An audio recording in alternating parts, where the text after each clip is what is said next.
Est-ce que consommer responsable coûte plus cher? Scoop, s'habiller auprès d'une marque française éthique coûte plus cher que faire son shopping sur Shein. Mais est-ce que le prix d'achat est le seul critère? Et comment aligner son porte-monnaie avec ses idées? Même si de nombreux Français veulent faire des efforts, pour 75% d'entre nous, le prix reste le premier critère au moment de l'achat. Si on commence par l'alimentation par exemple, dans la grande majorité des cas, consommer bio coûte plus cher. Alors les circuits courts ou les commandes groupées peuvent aider à réduire le budget. Mais consommer responsable, c'est aussi manger moins de viande ou des produits de saison. Et là, très vite, le budget peut s'alléger. Et puis si on parle alimentation, on parle aussi de sorties au restaurant. Et ici, la différence est beaucoup moins nette entre un restaurant qui va proposer des produits bio et de la cuisine maison ou un restaurant classique. Et prenons un peu de recul. L'alimentation ne représente que 13% du budget des ménages français, à peu près à égalité avec le transport et l'achat de biens et de services. Mais loin devant, on retrouve le logement qui prend en compte l'électricité et le gaz. Et là, ce sont évidemment les familles les plus précaires qui sont le plus touchées puisqu'elles vivent souvent dans des passoires énergétiques. Moins l'efficacité énergétique du logement est performante et plus cela pèse dans le budget au quotidien.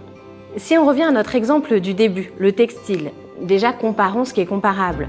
Un vêtement acheté auprès d'une marque éthique ou en fast fashion n'aura pas la même durée de vie ni la même qualité.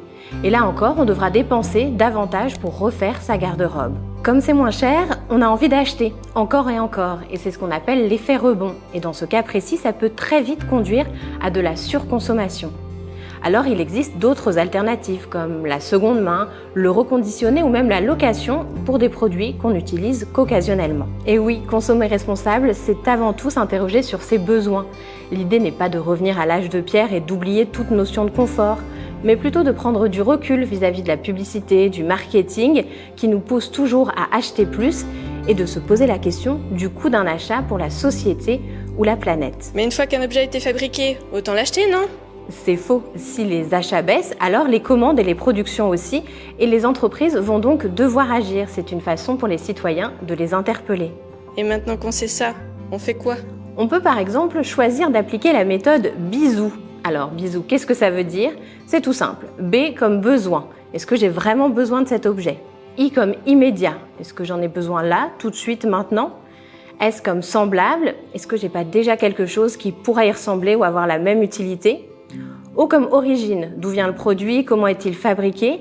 Et U comme utile, est-ce que c'est vraiment utile dans mon quotidien? Si la réponse est oui à toutes ces questions, alors là, on va privilégier le reconditionné, la seconde main ou des marques transparentes et éthiques qui nous donnent des informations sur le mode de fabrication de leurs objets.